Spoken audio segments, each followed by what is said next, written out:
You're listening to the N2K Space Network.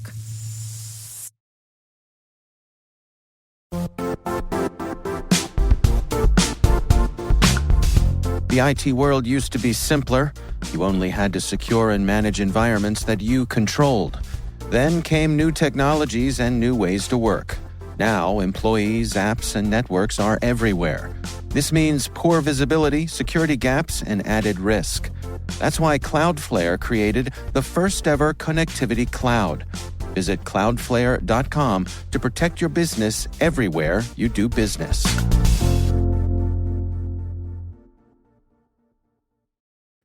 When we in the space industry talk about making space accessible for all, there are a lot of platitudes thrown around. Space is for everybody, we often say, and it is true. But it's also not hard to notice that not everybody is in space. There are a lot of voices, a lot of people, a lot of nations that are missing from the space conversation. And our guest today is from a region that's often misunderstood and maligned, and also left out of the space conversation entirely. And she is working very hard to change that.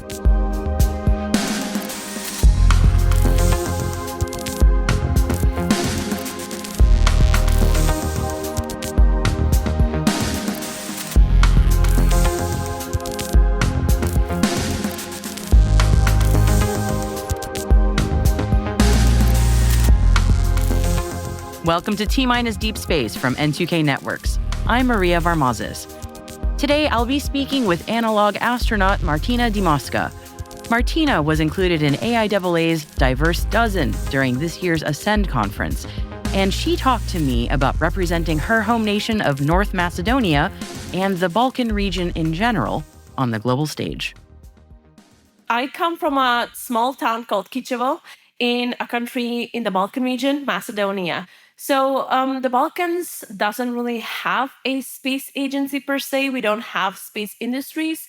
We have few small bodies here and there that do some activities that are just emerging right now. So growing up, I've always been fascinated with space. I wanted to have a space career, but the opportunities were scarce.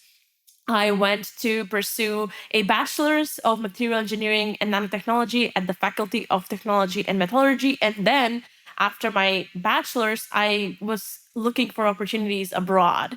The Balkan perspective when you want to work for ESA or NASA or even the private space sector is not ideal.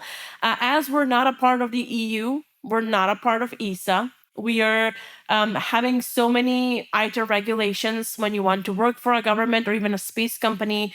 They don't usually go international because it's in a way a national question of who works for space exploration because of security and many other similar reasons. So it's not an easy path. It's a roller coaster of a lot of scarce opportunities that you have to grab and adapt and just shift your life and go to different countries so you can have your closeness to the sector. So it's definitely not a straight line. You could not wake up one day and be like, okay, I want to be an astronaut, so this is the path I'm going to go to. Or I want to be in the space sector and be an aerospace engineer, so this is the path where I'm going to go to. We don't have those space educational capabilities or even the opportunities in the region. Yeah, and culturally too. I mean, tell me a little bit about being interested in space where maybe it's not so much part of the cultural DNA. I mean, what is that like? So it is really scarce and people do look at you like you are crazy. So you talk about, the space career or the space niches. When you ever mention space in the Balkans, they usually think about astronomy. So looking through the sky with a telescope or something similar. We don't even have an observatory in our country that's functional.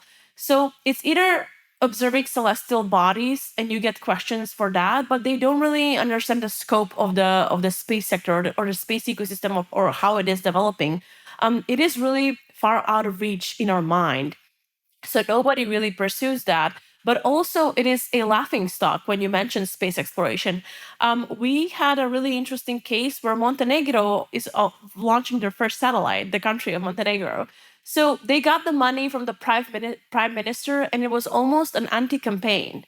People were asking, so why do we need this? We'll never reach it. It was a laughing stock in the Balkans for having such a pivotal moment to progress towards novel technologies and connecting your region to space. So even from my experiences, when I say, oh, I aspire to become an astronaut, or just culturally, as a cultural norm, the Balkans is a bit more traditional. Being a young girl with a lot of interesting hobbies, they cannot really picture you as the serious scientist that can actually aspire to that career. Because I love, like, for example, makeup and girly things and cosplay and photography. So it's not a traditional serious scientist that it's not that path. I express my creativity. I'm more of a millennial, like we all are. So there's not a lot of place for like the Gen Z and millennial and Gen Alpha dreams in a way. Yeah. No, I told you my family is in northern Greece, and when I was visiting them last summer, it was a lot of like, "What are you talking about?" Like, what the deep skepticism of like, "What on earth?" That's not that. Get real, get serious. Nobody. That's not a real ambition. So I've encountered that in my own family of like people not taking it seriously, which is just a very culturally ingrained thing, which is just a shame because there are extraordinarily smart people in the Balkans. A lot of engineering know-how, like a lot of science and engineering know-how. And then where does one go from there? Yeah. Yeah, and you've been there. You can actually witness that. And people who actually come from abroad and live in the Balkans, they find more intricate challenges into the day-to-day activities because of so many instability and uncertainty. I do get some aspects of that, but then again, our IT industry is booming. We do have a really elaborate IT sector there because of our really capable engineers and cheap workforce. So, one of the things I talk in my Ascent op-ed is how to make the space sector sustainable, yet make it accessible for all through new coming actors, right? So imagine if our IT industry is booming like that, if we can connect space exploration as a niche to that, it could become really profitable and just have a certain spin-off and combine both the techs and the space sector into a novel industry that can benefit a region. Yeah, absolutely. I mean, there are so many use cases for how that could make so much sense. And yeah, I mean, you mentioned something really fascinating, especially given many countries in the Balkans not part of the EU, so they are locked out of ESA in that way, and then you have ITAR restrictions. So, I mean, is the path really you have to go? Like a lot of people just go, I'm going to go to the United States. Sometimes that can be the easiest path. Is that the only path? I mean, what are your thoughts on that? No, it's not the only path. Education wise, I went to Kent State and I was a part of the aerospace campus. Then I went to do the commercial space studies program at Florida Tech with Andrew Aldrin, the son of Buzz Aldrin, as my professor. I even got a scholarship as the first Balkan woman through the Aldrin Family Foundation, as I've been told. And then I went to the Masters of Space Studies at the International Space University, which is located in Strasbourg, France. So my space education is quite elaborative and quite diverse when it comes to living in different countries and studying and working and doing research, right? So yeah, it's not the only path. However, I will say that it's the best commercial path. You do have many opportunities in the US when it comes to familiarity of the language. Usually, Balkan people do learn a lot of English. Then, familiarity with the culture because US media is really prevalent internationally, like everybody knows the Oscars and whatnot. And just the space sector commercially has a lot of success and it's really accessible. So, when you want to do, for example, human spaceflight, it's a logical place to belong into a spacefaring country that's really evolving in such manner because arguably I'm not sure if we'll ever have a space agency and then have astronauts or something interesting like that in the Balkans unless it's a really big pull from a government if we want to do it through the government and through founding a space agency on our own. So that's a long process. But if you want to click your experience to a sector, it has to be like that. But it's still hard. Again, you cannot just wake up and be like, oh, I did this interview in this great IT company like Google. I've passed all of the processes and now they're going to give me a work visa. The space sector is not like that. You're usually automatically excluded from the interviews if you're a foreign national. So you cannot even apply because of those barriers set in place. And it's not a global movement yet. Yeah. It strikes me as you tell me all these things. I hear so much when I interview people for this show about how there is a huge talent shortage and how many people like yourself are not being easily included in this search for talent because I think there's a systemic barriers keeping folks in the Balkans and many other regions out, even though they have the expertise and the excellence there. I mean, what would you say to companies that are, actively trying to address their workforce shortages? How can they better partner with smart people like yourself who are living in countries where maybe people don't often think to look? Yeah, so there's so many pathways that they can actually take. I really know a great director of a space agency. He was a director of a space center, and he did not really care about where you're coming from. He had a legal team, and he actually took the extra time and the extra work to make it happen. And he was hiring people based on interest, passion, perseverance, and qualifications. So if you came to him in his reign and era. After you passed all the interviews, he was gonna go to the legal team and say, "I don't care how, make it happen. This person needs to work here." So there were those situations set in place, and they have left that research center with a lot of legacy, from what I've heard from people working there and from the past activities that they had and how things were conveyed. That made the center really diverse and really innovative in solutions because they were diverse teams problem solving, and those teams really take different perspectives into one and create amazing solutions. So I would say if you are in power, or if you can actually either hire or give opportunities to take the extra work and set those strategies in place to either offer real remote work or somehow separate the ITER sensitive parts versus the more general parts that can give somebody the qualifications to easily move and actually do some work. Because when I hear space professionals and internationals even being there and having all the authorizations after a long, strenuous, and expensive procedure of coming and living and working to the US, they still are unable to access vital parts. It still limits their career. So we do need some kind of a reform that's gonna target space professionals and fill out that shortage with diversity and people that are internationally renowned and can come easily there. So we just need to find a viable framework, in my mind, that's gonna solve these solutions. But it has been done before. It's just there needs to be a will and understanding.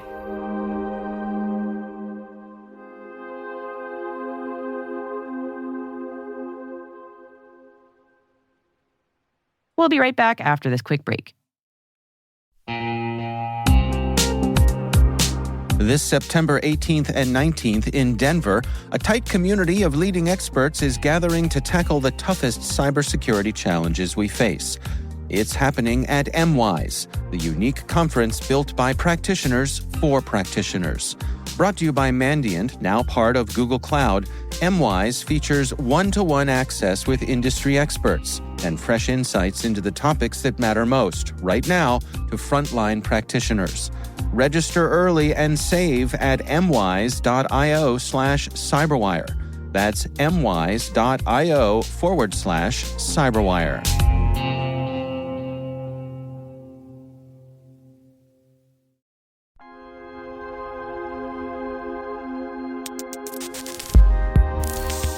Well, certainly with the workforce shortage that everyone keeps talking about, I think that I hope people hear you, because certainly the need is great, and the reforms are definitely needed. So very, very well said. It strikes me as I'm speaking to you, I jumped sort of into the one part of the interview I wanted to get to, but I skipped over some other stuff, and I feel like I need to go back a little bit because you talked about your fascinating journey, all of the education that you've had, and you have already done amazing things. You're an analog astronaut. Reading your bio, we didn't even mention that. Can you tell me a bit about that? Yes, well, I don't know. Balkan people don't really brag. It's a part of our culture to be more reserved. It's not a thing, so you have to take it out of me. But yeah, Pull it out of you. aside of all of the educational and research capabilities I've shown in the past, I am actually an analog astronaut, the first female Balkan analog astronaut. There's somebody from Greece who was a male analog astronaut that have connected with him before, but I'm the first female Balkan analog astronaut and the first in Macedonia and many other countries aside from Greece. So I did serve as a commander on the Lunaris Selene mission. We've served on ESA's funded Chile startup and astronaut interplanetary agency APIS's mission, together with Alex Svoboda, the ESA Astronaut Reserve. We've also been a part of the NASA-supported UND ILMAC with my crew. So I have so many missions behind me, and I'm also a senior NASA ambassador with suborbital spaceflight certification. So I had so much training, like, I don't know, a certified NANI scuba diving certificate for my year-long diving in Germany in freezing temperatures and in lakes, but also a lot of like credentials and passing preliminary tests, preliminary education until I came to this mission. So yeah, that's just one notch under my belt for more experience in the sector. I try to work as much as I can to, again, grasp every opportunity. So these missions span from the US to Spain to Poland. It's, the Balkan life of trying to belong. I get it. I get it. I'm very fascinated by analog astronaut missions. I think what you all do is not given enough praise and attention, quite honestly. I'm not just saying this because you're my guest. I've spoken to other analog astronauts, and I think it is just really, really cool work, and it's very important work, and it gets overlooked. So could you tell me a bit about what your mission was like, what you did as an analog astronaut? Yeah, so every mission is different. So, for example, in UND Ilma, we had a different habitat than we had in Apis and otherwise. So, we were in a cave in Spain. We were really isolated. It was really secluded and cut off from everybody that's not a researcher slash analog astronaut. In Poland, we had a World War II bunker now actually remodeled into a space habitat. So it's really different from habitats to experiments. With some of the experiments that we were a part of, they were launched on the ISS and we were the baseline, for example. So think about our missions as this really structured life where every hour is calculated for you and you have a bunch of research to do that's really important for the space agencies involved, for the organizations and universities involved, and for the researchers and the PhDs. So you're not only this test subject that has to have a really strict schedule where we have to do a lot of work, but you also contribute to other lives and impact their careers. But your mission is there to test things before flying them to space. So if you have any particular interest of which one you'd want me to tell you more about, it's really interesting. Everyone is unique, but there's also like underlying things that are quite similar to each other as well. Okay, so tell me about if I've got several to choose from. Tell me about the time when you were in a cave. Let's start with that one. I'm fascinated by that. Yes. So when we were with Astronaut and Chalice, we were in a cave in Catambria. Hopefully, I'm not butchering that. We were in this habitat that was looking like the Mickey Mouse from above. So you had the dome, and then 2 years there were sleeping quarters. And we did a lot of research from flying our drone and inspecting the cave and the microbiome because they have a really, really interesting microbiome that's growing on the walls. And it's really interesting to actually look at what it is, observe it, and just do some science with it and gather some of the samples. But we did so much obviously physiological research, so much cognitive research. We've donated so many things, like your usual, your blood, your samples of your skin and how bacteria develop. We've tried to do UV laundry, so we had a lot of aspects there. But we had a quite interesting crew. We were a diverse crew, three women and then three men, and it was quite a challenge because we were really deprived of so many things. We were deprived from sunlight. We only ate freeze-dried food, and on some days we only ate emergency bars. We had a limited quantity of water. We did not shower. It was quite a robust mission and quite challenging for me because you're there with a real astronaut and you're learning a lot from them, but like the bar is really high. The fidelity of the mission is really high, but the team was quite amazing in a way that they took care of everyone in their own way. It was quite an amazing mission and it was quite transformative to me personally. And I did grew a lot. Like I seen in that mission what a good team is, what it means to actually be a part of a team who will be there for you. Like I've learned how to make my voice heard. I've learned how to learn from the best. It was quite a comprehensive mission. Wow, that sounds incredible. How long were you doing that specific mission for? Was it a few days, a few weeks? How long was that? Yeah, it was a few days, but we had also pre-flight and post-flight. But it was Yeah, yeah. amazing. In that training, we did learn how to climb for the first time. I mean, I did. People were experienced climbers before, but it was my first time learning how to climb. It was a lot of fun activities that we have to learn before and post-mission. That was quite amazing. Wow. Oh my goodness. When I look at your resume, your bio of all the things you have accomplished already, and that you are also you're finalizing your master's right now. Is that correct? Am I getting that right? Yeah, the International Space University. I am trying to find my internship to finish. So I finished all of the modules successfully. I did my research. It's just again trying to find that internship that's not gonna be exploitative, meaning it's gonna pay for you to be there. And pay for you doesn't mean $150 per month. It means somewhere where you can actually go and live and not dab into your savings. It has to be a living wage. So many of our internships are quite exploitative in the space sector and meant for just the elite because they're not paying you. So when you're coming from nothing, you cannot just sustain yourself living abroad in a really expensive country without exhausting everything you have or just financing yourself. It has to be a really well compensated internship somewhere, but where I can also legally belong. Those two things are really hard to sort of like find. So that's what's stopping me to graduate. I have to both find an internship that pays me and an internship where I can legally work as somebody coming from Macedonia. So it's a lot to take in. Well, we're putting out the call with you just to folks who are listening. Martina will have her information in the show notes because I think it's very important that you call out those things specifically because you're right. Those are incredible barriers that are very unfair in the space industry, and they really are excluding a lot of extraordinarily talented folks like yourself. These are the kinds of things explicitly that need to stop happening in order for the industry to grow in the way that we know that it needs to grow. So thank you for calling that out because it needs to be said.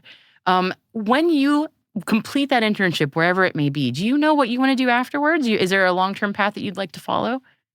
So, several things. First and foremost, I'm a social entrepreneur. I've actually founded International Space Alliance. It's an NGO that's there to make access for space exploration available for underrepresented regions and underprivileged communities. So that's because of necessity. I had to make something established like that to help everybody in need. So it's also existing both in the Balkans, but in California too. So we can apply to separate grants and actually make some movement and be present worldwide. I do want to develop International Space Alliance to the point where we can actually have serious space involvement in the Balkans. We've been doing so much through it. We've been everywhere from the US to Europe to Latin America to India to Africa to the Balkans with so many initiatives behind us and partnerships. But it's there to make people aware of their potential and find them a niche towards space and just develop those regions that might need some push, but also hopefully to fly a lot of people commercially into the space sector. That's a separate niche that will need some time to actually be developed. But why not? I do believe in commercial space. I'm a fan of new space, and I hope we do that and make it happen. But aside of that, I am pushing the Balkan region to actually even governmentally fund a space agency or just a space body like that. So we're active on all fronts across countries with so many partnership organizations.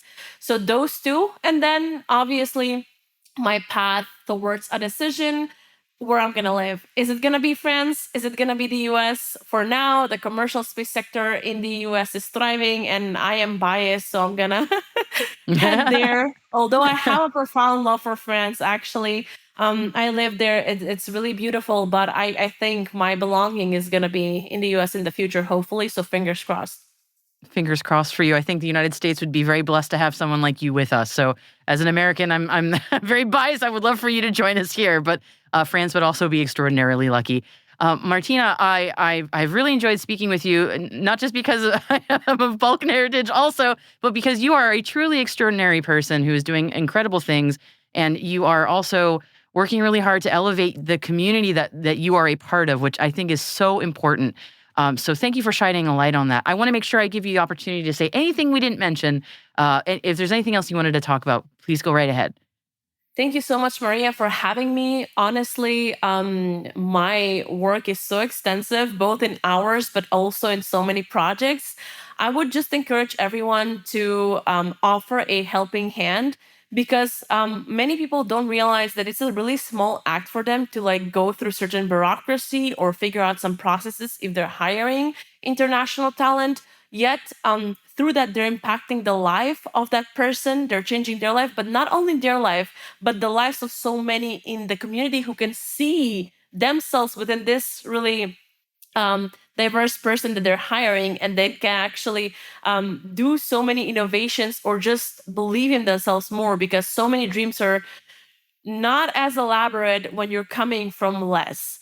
So you're doing that, but you're also you're utilizing your efforts in your legacy to be international and potentially change the entire scope of the future of humanity. So it's so many small acts, but you're truly making these diverse leaders come to life and change their community. So I really want to just encourage anyone to hire more international talent and go through all of the loopholes. And yeah, just thank you so much for this lovely conversation. I cannot wait to hop on the podcast again in some years from now and just track progress and talk more about this, both for our Balkan heritage that you understand and also just catch up. You're lovely.